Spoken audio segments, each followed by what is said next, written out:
Terima kasih Pak Kautsar.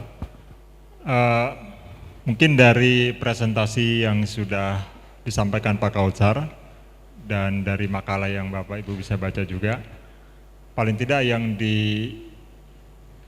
disampaikan oleh Pak Kautsar pertama dalam memperkenalkan tafsir Sufi, model tafsir Sufi, itu Pak Kautsar memperkenalkan salah satu tokoh yang sangat penting dalam tasawuf, yaitu Ibnul Arabi. Dalam kalangan Sufi, dia menjadi guru dari para Sufi, dari yang Sufi-Sufi yang kita kenal. Dan satu pendekatan yang dipakai oleh Ibnul Arabi yang seperti tadi disampaikan adalah takwil. Takwil itu seperti tadi sudah dijelaskan, dia mengembalikan ke makna asalnya atau menafsirkan secara metaforik gitu ya. Dan ada dua contoh yang dipresentasikan tadi, yaitu yang pertama mengenai takwil. Yang mengerti takwil itu seperti kata Al-Quran sendiri adalah ar-rasikhuna fil ilmi, orang yang kukuh, kuat dalam pengetahuan. Dan dua contoh yang disampaikan tadi, yang pertama itu ayat yang mengatakan perangilah orang kafir yang dekat denganmu, dan tafsir dengan takwilnya itu dimaknai sebagai hawa nafsu. Dan yang kedua, contoh takwil itu adalah yang senantiasa sholat himdaimun, itu yang dimaksud senantiasa dalam sholat, dan senantiasa itu artinya 24 jam. Itu dimaknai sebagai bukan sholat seperti yang kita kenal 5 waktu, tetapi sholat dalam arti kita menyadari kehadiran Tuhan. Tuhan selalu hadir dalam diri kita, dalam jiwa kita. Nah, mungkin nanti kita akan masih dengan pemakalah yang kedua, narasumber yang kedua, yaitu Mas Muksid Ghazali. Beliau mungkin akan memberikan penunjang ya untuk mengerti lebih jauh yang dimaksud dengan tafsir Sufi. Saya persilakan. Assalamualaikum warahmatullahi wabarakatuh. Saya memberi judul presentasi saya mengaji tafsir Sufi, karena saya santri aja sebenarnya. Kalau di spanduknya kan memahami tafsir Sufi. Mengaji tafsir Sufi, Pak Kautsar tadi berdiri, masa yang muda enggak berdiri?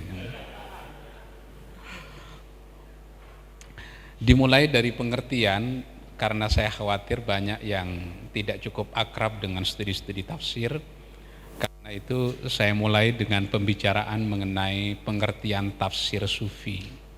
Saya mengutip Husain Az-Zahabi, kata dia at-tafsir al-faidhi, at-tafsir al-isyari, huwa ta'wilu ayatil Qur'an, menakwilkan ayat-ayat Al-Qur'an ala khilafi ma yadhharu minha bimuqtadha isyaratin khafiyah, menakwilkan ayat-ayat Al-Qur'an secara berbeda dengan apa yang tampak dari kebanyakan makna harfiahnya, bimuqtadha isyaratin khafiyah tadharu li arbabis suluk, berdasarkan isyarat-isyarat yang samar, yang tersembunyi. Isyarat yang tersembunyi itu hanya bisa diketahui oleh arbabis suluk, yaitu orang-orang yang menekuni ilmu tasawuf. Jadi yang tidak mengerti tasawuf berarti tidak masuk ke dalam medan penafsiran at-tafsir al-faidhi atau at-tafsir as-sufi. Wa yumkinu at-tatbiqu bainaha wa bainadh dhawahir al-muradah, dan dimungkinkan juga untuk mengkombinasikan antara tafsir dengan makna yang zahir dengan tafsir dengan makna yang batin. Karena makna tekstual tak bisa ditinggalkan sepenuhnya, maka setiap penafsiran meniscayakan ada makna batinnya. Bisa difahami? Ini sambil melukis saja sebenarnya kan tulisannya ini. Saya lupa kayak Masa di UIN gitu jadi bawaannya yang kayak begini. Bu Amani bisa difahami kan? Mudah-mudahan.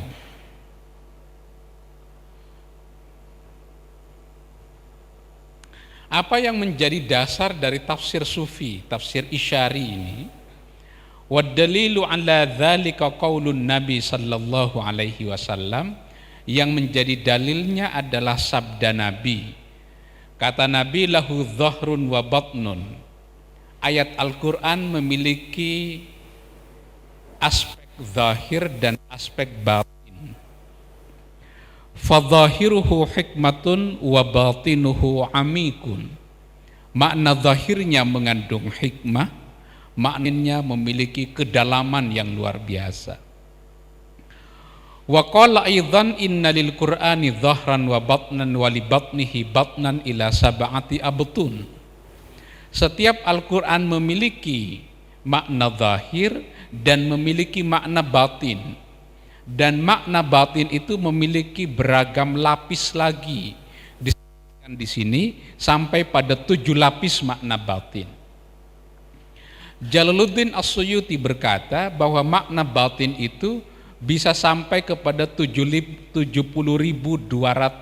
makna batin dari Al-Quran. Enggak usah ditanya berapa, 70.000 itu berapa, bisa disebutkan tidak? 10 saja, ya bingung kan? Itu untuk menunjukkan bahwa banyak sekali tafsir takwil terhadap Al-Quran. Karena itu penafsiran menjadi tak berhingga. Ini adalah sabda Nabi, hadis Nabi. Saya kutipkan yang kedua pendapatnya Imam Ali bin Abi Thalib. Bukan berarti saya Syiah kalau mengutip Imam Ali. Nanti dikira Syiah lagi kan? Lagi sensi hari-hari ini. Qala al-Imam Ali bin Abi Thalib, Imam Ali bin Abi Thalib berkata, "Ma min ayatin illa walaha arba'atu ma'anin." Tidak ada satu ayat pun di dalam Quran kecuali satu ayat itu memiliki 4 makna. Zahirun wa batinun wa haddun wa matla'un. Fadzahir at-tilawah, makna zahirnya adalah berdasarkan bacaannya. Ada ilmu tajwidnya kan? Sesuai dengan nahwu dan saraf, gramatika bahasa Arabnya. Wal batinu al-fahmu, makna batinnya adalah bagaimana memahami ayat Al-Quran. Wal haddu huwa ahkamul halali wal haram. Ini satu tafsir. Ujungnya sebenarnya ingin mengetahui mana yang diperbolehkan oleh Allah dan mana yang tidak. Wal matla'u huwa muradullahi minal abdi biha. Sedangkan ujung yang paling akhir adalah mufassir itu ingin menimba apa yang dikehendaki oleh Allah dari sebuah ayat Al-Quran. Nah, kita nggak bisa verifikasi kepada Allah. Ini sudah sesuai dengan yang dikehendaki Allah atau belum? Nggak bisa. Pak Kures ngirim SMS sama Allah, ya kan? Nggak bisa. Ibnu Arabi ngirim SMS sama Allah, bisa nggak? Walaupun kata Ibnu Arabi, wallahi ma katabtu hadzal kitab illa min imla ilahi. Demi Allah saya tidak menulis kitab Al-Futuhat Al-Makkiyah kecuali merupakan dikte langsung dari Allah. Bagaimana proses pendiktiannya? Enggak tahu. Pokoknya dia bilang begitu.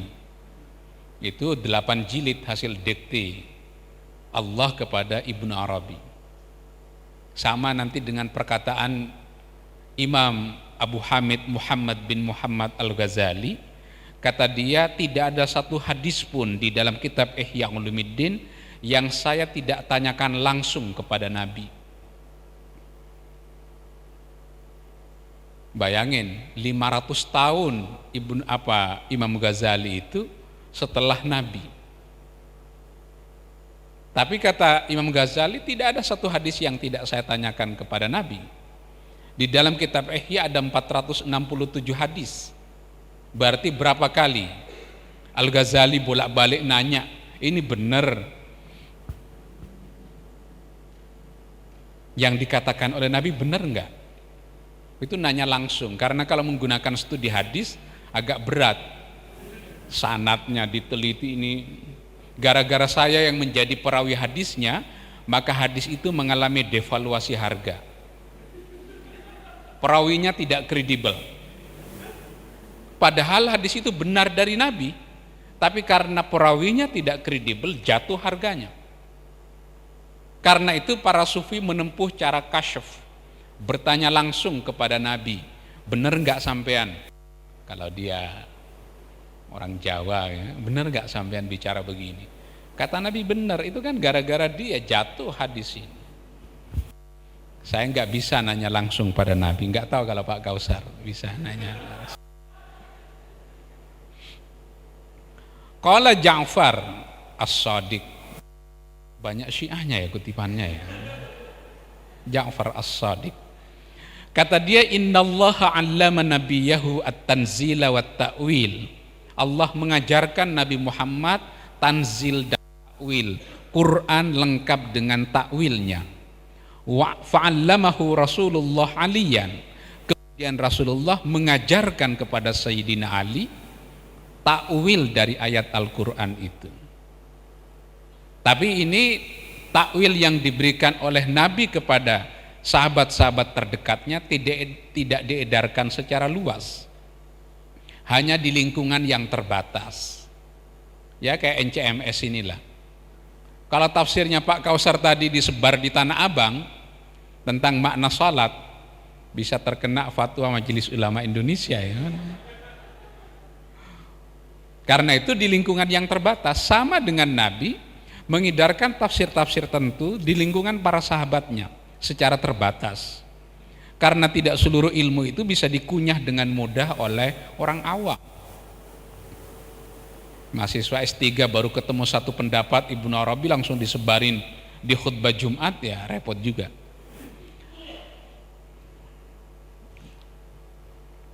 Ini Al-Ghazali dengan Ibnu Ajibah. Fa'lam anna man za'ama, ini kata Al-Ghazali di dalam kitab Ihya Ulumuddin. Kata Al-Ghazali, ketahuilah anna man za'ama an la ma'na lil Qur'ani illa ma tarjamahu zahirut tafsir fahuwa mukhbirun an haddi nafsihi wa huwa musibun fil ikhbari an nafsihi walakin mukhtiun fil hukmi biraddil khalqi kafatan ila darajatihi allati hiya hadduhu wa mahattuhu. Ketahuilah, jika ada orang yang menyangka bahwa makna terhadap Quran hanya makna zahirnya saja, maka dia sedang memberitahukan kepada publik tentang keterbatasan ilmu yang dimilikinya. Walakinnahu mukhtiun fil hukmi, dia keliru biraddil khalqi kafatan ila darajatihi allati hiya hadduhu wa mahattuhu. Seluruh orang ingin dibalikkan seperti ilmunya di atas tadi itu, yang hanya memahami Al-Quran dari makna zahir saja. Jadi kalau ada orang menyangka bahwa Quran, makna terhadap Quran hanya makna zahirnya, itu adalah keliru. Lebih keliru lagi kalau dia membawa banyak orang agar memahami Al-Quran secara harfiah. Dia sedang memberitahukan kepada publik mengenai keterbatasan ilmu yang dimilikinya.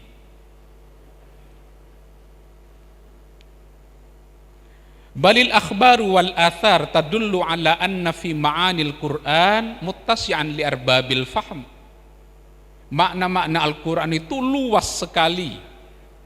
Wa qala sallallahu alaihi wasallam, inna lil Qur'ani dhahran wa batnan wa haddan wa matla'an. Makna Al-Quran itu berlapis-lapis. Saya kutipkan Ibnu Ajibah. Annal Quran fihi asrar la tatanaha. Quran itu memiliki rahasia-rahasia la tatanaha yang tak terbatas. Wa ma'anin la tuhaddu, makna yang tak berhingga. Wa isyarat wara'adh zahir, dan ada isyarat-isyarat yang berada di balik makna zahirnya. Yaftahullahu biha ala man yasha'u min ibadihi. Makna isyarat-isyarat tadi hanya diberikan, disingkap oleh Allah kepada orang-orang yang dikehendakinya. Dengan sebab apa? bi barakatil amal bi kitabihi, dengan barakahnya mengamalkan ilmu yang dimilikinya.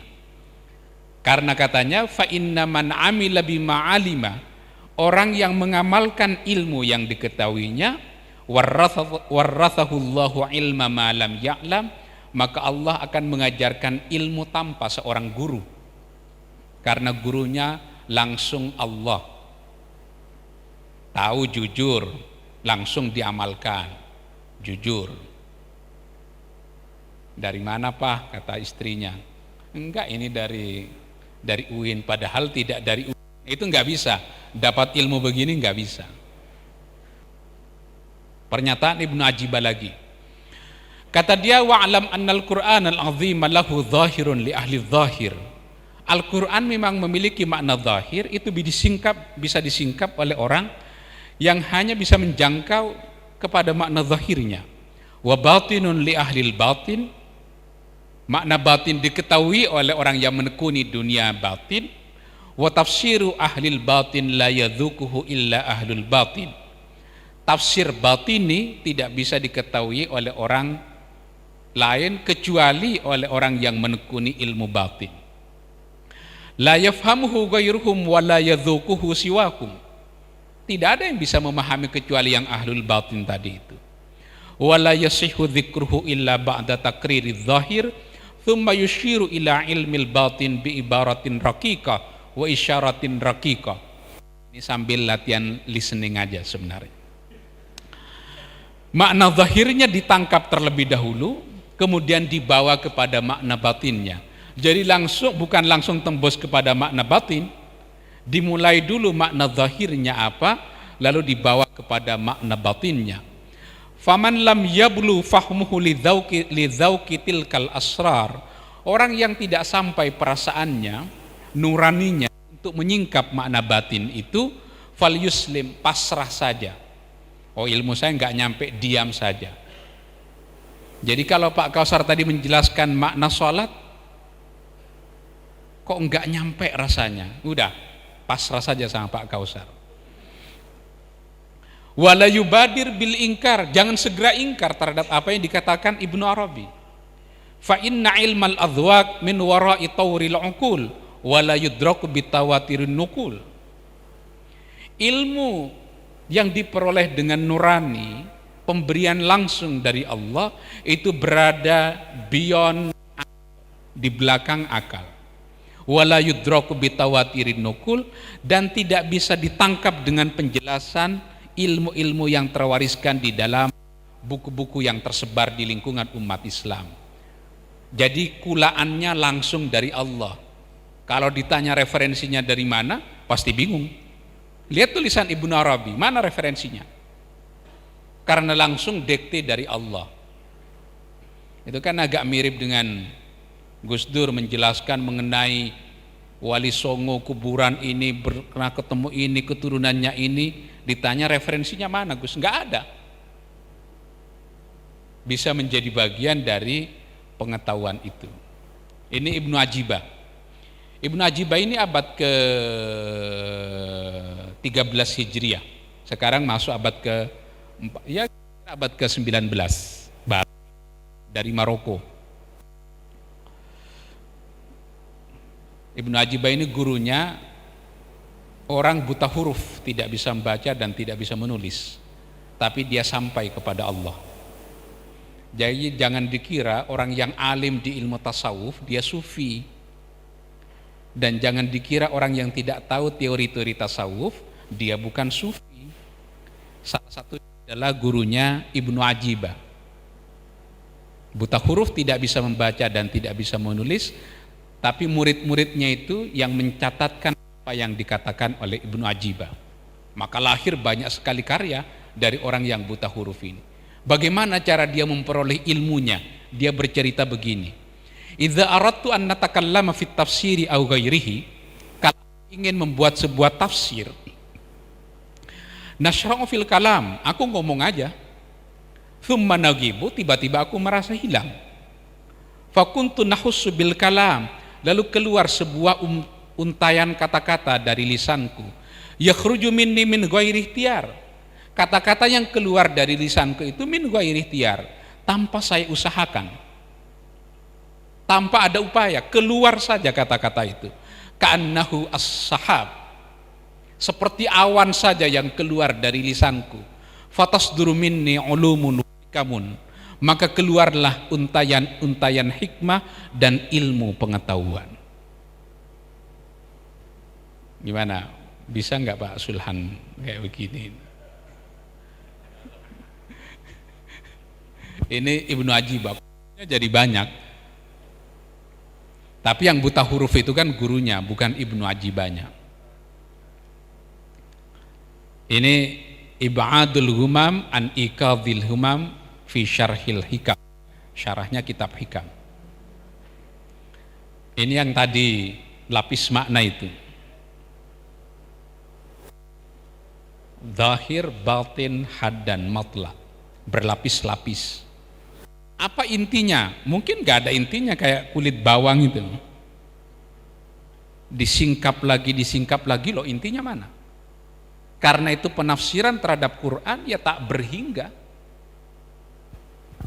Batasi penafsiran Quran hanya yang dikatakan oleh Pak Kures, hanya yang dikatakan oleh Hamka. Itu bagian dari penafsiran, tapi bukan satu-satunya penafsiran.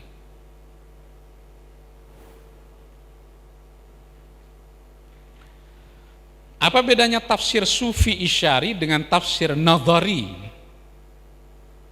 At-tafsir as-sufi an-nadhari yubna ala muqaddimat ilmiyah. Jadi tafsir sufi yang nadhari itu dimulai dari premis-premis yang bersifat akademis ilmiah. Disebutin siapa, berkata apa, dan seterusnya. Tapi tafsir isyari, kata dia, fala yartakizu ala muqaddimatin ilmiyah, tidak dimulai dari penjelasan-penjelasan dari ulama-ulama terdahulu, bal yartakizu ala riyadhah ruhiyah ya'khudhu biha as-sufi nafsa, tapi dimulai dari riyadhah yang bersifat spiritual, lalu ilmu itu datang begitu saja, diambil dengan mudah. Ini contoh yang paling gampang saya kira para penyair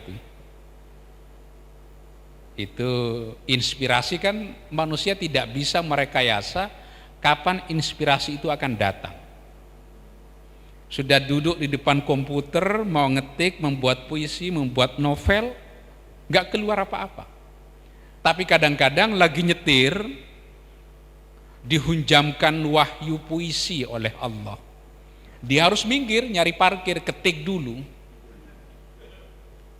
Kan contoh sederhana begitu sebenarnya. Kalau nanti dia ditinggalkan, ya lepas, nggak datang lagi itu. Karena itu begitu wahyu turun kepada diri kita, inspirasi turun, segera berhenti dan dicatat. Karena manusia tidak bisa merekayasa kapan inspirasi itu mau datang. Lagi di ruang tunggu pesawat kadangkala yang ngeri itu saya inspirasi datang kalau sholat, kan jadi kacau balau. Gimana tiba-tiba kadangkala kan deras sekali turunnya, sehingga kalau tidak cepat direkam, dicatat, itu akan hilang. Itu bukti manusia tidak bisa menguasai kemampuan dirinya, tidak bisa mendekti Allah. Makanya Quran yang turun kepada Nabi itu di luar kehendak Nabi. Kadang lagi jalan-jalan turun, kadang lagi nunggu 15 hari, enggak turun-turun juga. Surat Al-Kahfi itu surat yang lama sekali mau turun pada Nabi. Ditanya oleh orang-orang musyrik Mekah, coba Nabi jawab, kalau kamu memang seorang Nabi, 3 hal. Pertama, mengenai para pemuda yang tidur di dalam gua. Yang kedua, mengenai cerita Dzulqarnain. Yang ketiga, mengenai ruh. Kata Nabi apa jawabannya? Besok pagi datang ke saya, akan saya jawab. Ternyata wahyunya tidak turun. 3 bulan setelah itu baru wahyu turun. Tapi wahyu yang turun bukan menjawab 3 pertanyaan itu, tapi teguran kepada Nabi. La taqulanna li syai'in inni fa'ilun dzalika ghadan illa an yasha Allah. Mbok ya ngomong, jangan bilang besok akan saya jawab, tapi jawablah insya Allah. Itu sebabnya belakangan banyak yang jadi nabi kan, karena yang terakhir yang di Jombang itu. Saya menyangka kemarin Nabi Cecep di Bandung udah yang terakhir. Ada lagi Nabi, siapa yang di Jombang itu? Tetangganya Pak Sulhan itu. At-tafsir as-sufi an-nadhari, ini tafsir sufi yang nadhari seperti yang Ibnu Arabian disampaikan oleh Pak Kausar tadi itu. Itu yang an-nadhari. Ulama yang menolak tafsir sufi, jangan dikira banyak yang menerima, banyak juga yang menolak. Salah satunya adalah Al-Imam As-Suyuti, kata dia, kalamus sufiyya fil Quran falaysa bitafsir. Omongan para sufi tentang Quran bukan tafsir Quran, karena tidak ada referensinya tadi itu. An-Nasafi di dalam kitab Aqaidnya dia berkata, an-nususu ala zahiriha, makna terhadap Quran berdasarkan makna zahirnya. Wal udulu anha ila ma'anin yadda'iha ahlul batin ilhadun. Berpaling dari makna zahir itu adalah ilhad. Apa ilhad itu Pak Kasar? Dulu orang menerjemahkannya ateis, tapi kurang tepat kalau ateis. Jadi ini tekstualis, hanya memahami Quran berdasarkan makna zahirnya saja. Karena itu kata An-Nasafi, berpaling dari makna zahir kepada makna yang dikehendaki oleh orang-orang ahli batin, itu adalah ilhad.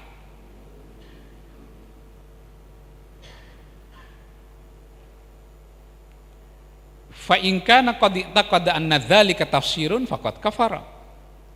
Kata Ibnu Salah yang mengutip As-Sulami, ungkapan-ungkapan para sufi mengenai Quran, kalau dia meyakini itu adalah tafsir, faqad kafara, kafir dia.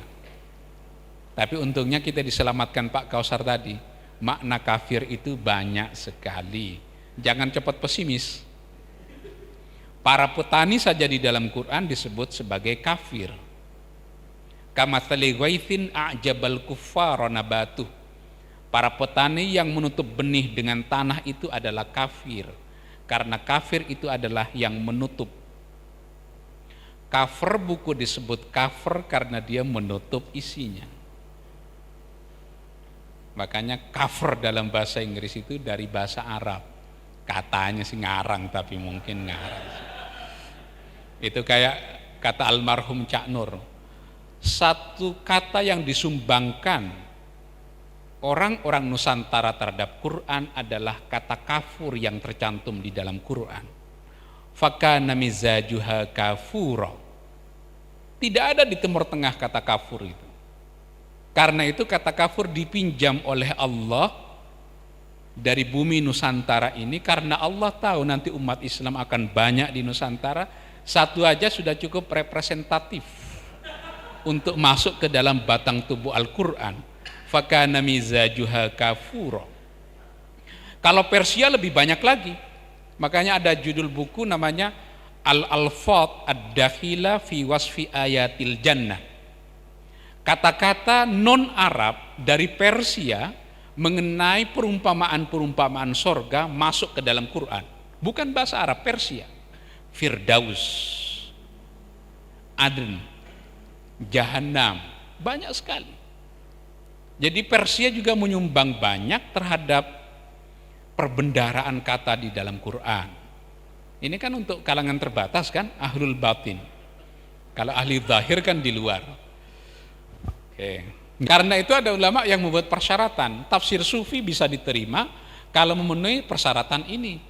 Salah satunya dia tidak keluar dari jangkauan makna gramatik yang diniscayakan oleh pengertian bahasanya.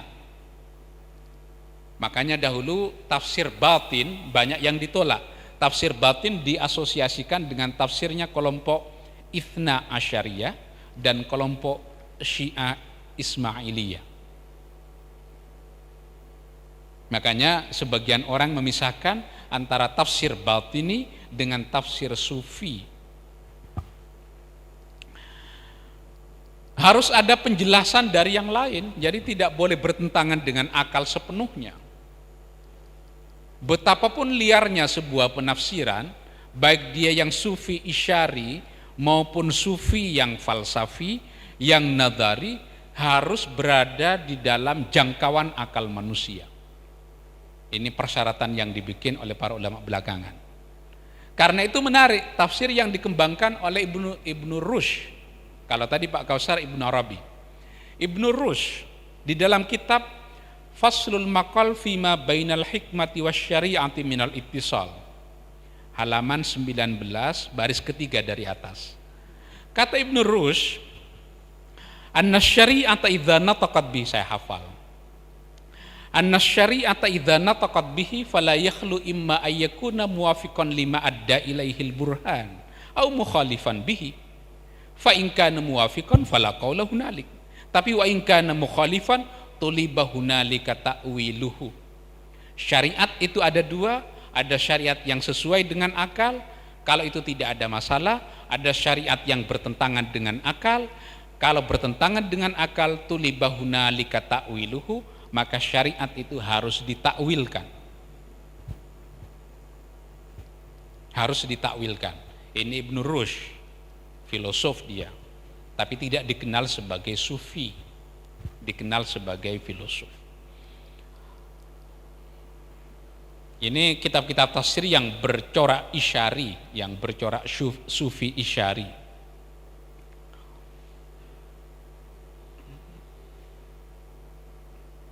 Al-Kusyairi ada judul bukunya Lataiful Isyarat. Ibnu Arabi saya kutipkan, walaupun diperselisihkan apakah tafsir Ibnu Arabi ini karya dari Ibnu Arabi atau tidak. Banyak para peneliti menyatakan tafsir ini bukan tafsirnya Ibnu Arabi. Tapi saya punya judulnya ya tafsir Ibnu Arabi. Mufassir yang bercorak isyari sufi, ranking pertama itu Ali bin Abi Thalib. Kok bisa ya Imam Ali bin Abi Thalib? Bukan Syiah saya, bukan ya. Ini di bukunya begitu. Abdullah At-Tustari, Al-Hakim At-Tirmidzi, Abu Mansur Al-Hallaj, Abu Hamid Al-Ghazali, Abul Hasan Asy-Syadzili, Ibnu Athaillah As-Sakandari, Haidar Amuli. Teman-teman Syiah pasti tahu ini. Siapa Haidar Amuli? Sadruddin Syirazi. Ini populer di lingkungan teman-teman Syiah. Saya ngoleksi beberapa, baca aja, sekedar tahu kan gak apa-apa.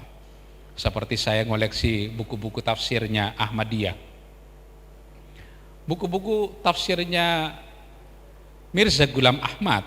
Saya punya konsep kewalian dari Mirza Ghulam Ahmad. Judul bukunya Hamamatul Busyra. Diksinya keren sekali bahasa Arab. Kalau ada waktu, suatu waktu bisa kita bahas tuh buku-buku Mirza Ghulam Ahmad versi bahasa Arabnya, biar kelihatan cita rasa bahasa Arabnya. Ini yang populer. Ada yang tidak populer, tapi dia dikenal sebagai mufassir dengan corak isyari sufi juga. Contohnya adalah Sayyidina Umar Ibnul Khattab, biar imbang. Tokoh ini biasanya kurang populer di Syiah. Umar Ibnul Khattab, Sayyidina Umar Ibnul Khattab adalah tokoh yang mengembangkan juga tafsir isyari, sama dengan Ibnu Abbas. Misalnya ketika turun ayat Al-Quran, idza jaa nasrullahi wal fath wa ra'aitan nasa yadkhuluna fi dinillahi afwaja, justru Sayyidina Umar menangis. Kenapa menangis? Ditanya oleh Abu Bakar As-Siddiq. Karena kata Sayyidina Umar, kalau pertolongan Allah sudah datang, kemenangan sudah diraih, wa ra'aitan nasa yadkhuluna fi dinillahi afwaja, kalian semua menyaksikan orang-orang berduyun-duyun masuk ke dalam agama Islam, fasabbih bihamdi rabbika wastaghfir innahu kana tawwaba. Itu artinya ajal Rasulullah sudah dekat. Rasulullah tidak pernah menjelaskan itu. Itu salah satu contoh tafsir isyari yang dikeluarkan oleh Sayyidina Umar ibn al-Khattab. Sama nanti dengan Ibnu Abbas menangis ketika ada ayat Al-Quran turun, al-yawma akmaltu lakum dinakum. Hari ini aku sempurnakan agama, akmaltu lakum dinakum, agama kalian. Menangis Ibnu Abbas. Ini turun pada waktu Nabi melakukan haji di Arafah. Karena 80 hari setelah itu Rasulullah sudah meninggal dunia. Tafsir Sufi Ibnu Abbas. Ini contoh tafsir bil isyari yang dikemukakan oleh Ibnu Athaillah Sakandari atau Ibnu Athaillah al-Iskandari atau Ibnu Athaillah al-Iskandarani, berbagai bacaan. Yukhrijuhum minadh-dhulumati ilan nur, kata dia, apa yang dimaksud dengan firman Allah? Allah mengeluarkan mereka dari kegelapan pada cahaya. Kata dia, Allah mengeluarkan mereka min dhulumatil kufri ila nuril iman, dari gelapnya kekafiran kepada cahayanya keimanan. Wa min dhulumatil bid'ati ila nuris sunnah, dari gelapnya bid'ah kepada cahaya sunnah. Wa min dhulumatil ghafla ila nuril yaqdhah, dari gelapnya lupa kepada Allah kepada cahaya ingat terus kepada Allah. Wa min dhulumatil hududi ila nuril huquq, wa min dhulumati talabati dunya ila nuri talabil akhirah, dari terus mencari dunia kepada mencari akhirat. Kata Ibnu Athaillah Sakandari, jangan keliru. Karena ada orang yang kaya raya, harta ada pada tangannya, tapi tidak ada di dalam hatinya. Ad-dunya fi aidihim, dunia di tangan mereka. La fi qulubihim, tidak ada di dalam hati mereka. Tapi tidak sedikit orang miskin, dunia tidak ada di dalam tangannya, tapi ada di dalam hatinya. Kebalik-balikan. Karena itu bagi para sufi bukan soal kaya atau miskin, tapi hatinya punya keterkaitan erat tidak dengan dunia itu. Ini enak dipidatokan tapi susah diamalkan. Susah sekali diamalkan, makanya ujian para pengkhutbah agama itu mengamalkan apa yang dipidatokan. Saya hanya mengutip, bukan menyuruh untuk melakukan. Biar enggak terkena firman Allah, kabura maqtan indallah, dosa besar bagi orang yang menyuruh orang lain berbuat baik tapi melupakan dirinya. Kata para sufi Ibnu Athaillah, janganlah kalian menjadi jarum menjahit seluruh baju orang tapi dirinya telanjang. Jangan mencari seperti batu asahan tuh, menajamkan seluruh pisau tapi dirinya tumpul. Enak dipidatokan tapi selalu bermasalah kalau dilaksanakan. Kita harus sabar. Kalau ceramah kan begitu ustadz-ustadz kan, kita harus sabar. Lagi bawa istri, kata istrinya boro-boro. Kita harus baik terhadap anak, anaknya dibawa. Kata anaknya di pojok, boro-boro. Itu rahasianya kenapa para penceramah jarang bawa istri dan anak. Karena yang paling tahu rahasia penceramah kan anak istri. Jangan selalu bawa Pak Arif, agak bahaya Pak. Ini Quran nih dikeroyok, tafsir isyari, tafsir falsafi, birra'yi bil ma'thur. Ini ada orang-orang yang mencari makna batin ini, pengikut Rumi, mencari makna batin dari Al-Quran dengan menari-nari, cepat berjumpa dengan Allah. Tapi Abul Hasan Asy-Syadzili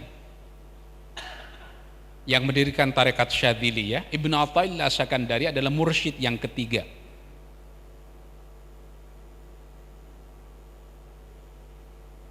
Ada yang ini kayak Abdullah Salam yang menolak Gus Dur ketika datang ke rumahnya waktu Gus Dur menjadi presiden. Dalilnya ayat Al-Quran, innal muluka idza dakhalu qaryatan afsaduha. Kalau para pembesar negara datang kepada sebuah daerah, pasti dia akan merusak daerah itu. Ditutup pintunya. Gus Dur presiden, nggak boleh masuk. Akhirnya Hadam Kiai Gus Dur masuk ke dalam lewat dapur, kemudian kata Kiai Abdullah Salam, tanya sama Durrahman, datang ke sini sebagai presiden atau sebagai ponakan saya? Kalau sebagai ponakan saya, masuk lewat pintu dapur. Gus Dur lewat pintu dapur masuk. Presiden, ini Kiai Abdullah Salam almarhum. Kemarin saya ziarah ke kuburannya di Kajen Pati. Ada kiai-kiai yang begitu itu. Nah ini nih, Bu Amani kesini juga kan? Sudah Syekh Hisam Kabbani.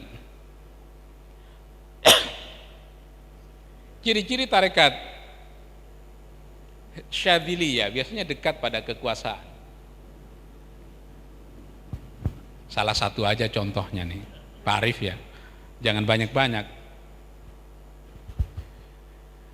Tarekat Naqsyabandiyah kan juga kuat, dari Syekh Khatib Sambas ke Syekh Abdul Karim yang kedua di Banten, Serang.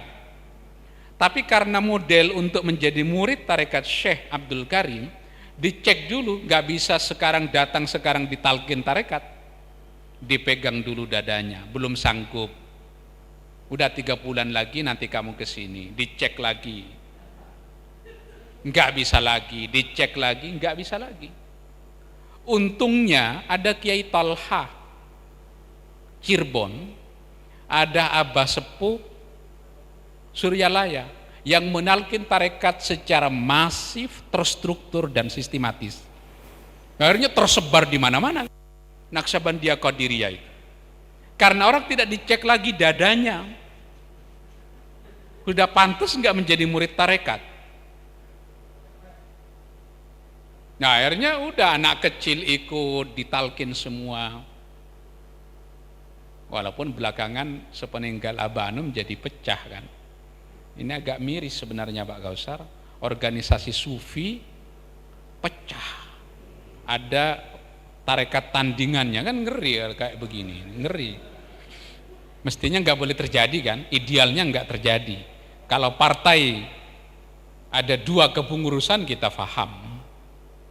Tapi kalau organisasi tarekat mestinya nggak boleh terjadi.